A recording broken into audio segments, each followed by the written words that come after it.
Okay, joining us now, former special assistant to President Trump. He's Marc Lotter. It's good to see you, Mark. So, good to see you, Liz. Does it look to you like Virginia Governor Glenn Youngkin is going to run for the White House in 2024?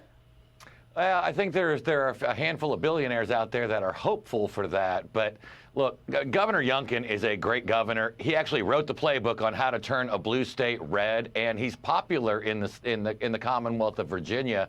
But we're 100 and some days out from the voting beginning in Iowa. Donald Trump has a 40 or 32 point lead in Iowa, and I don't think there is enough time to organize, to go meet the voters that you have to do to actually make a difference in Iowa. And I think if he does this, he runs the risk of basically becoming Ron DeSantis 2.0. Well, I mean, wait, let me back up.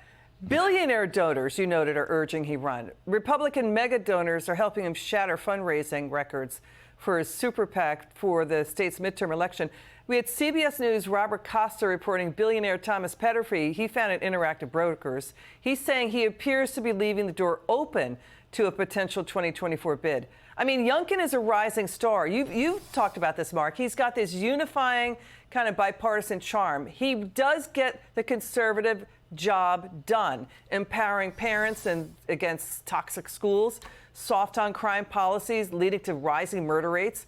He doesn't like the outsourcing Virginia's energy future to, quote, radical bureaucrats in California. So he checks all those boxes, Mark.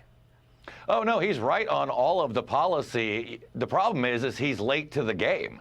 You know, I mean, people have been on the ground for more than a year campaigning in Iowa. And if you're not named Donald Trump, you have to be on the ground doing that because people really outside of the D.C. Beltway in the state of Virginia don't know who Governor Youngkin is. So you have to introduce them yourself. You have to go there 30, 40, 50 times, visit all the counties, eat the tenderloins and, you know, at the state fair. All of those things are kind of requirements to get in the door. He doesn't have enough time to get that done. We tried this before in 2008 when a bunch of folks were trying to recruit Fred Thompson to run, get into the game late, and it flamed out quickly.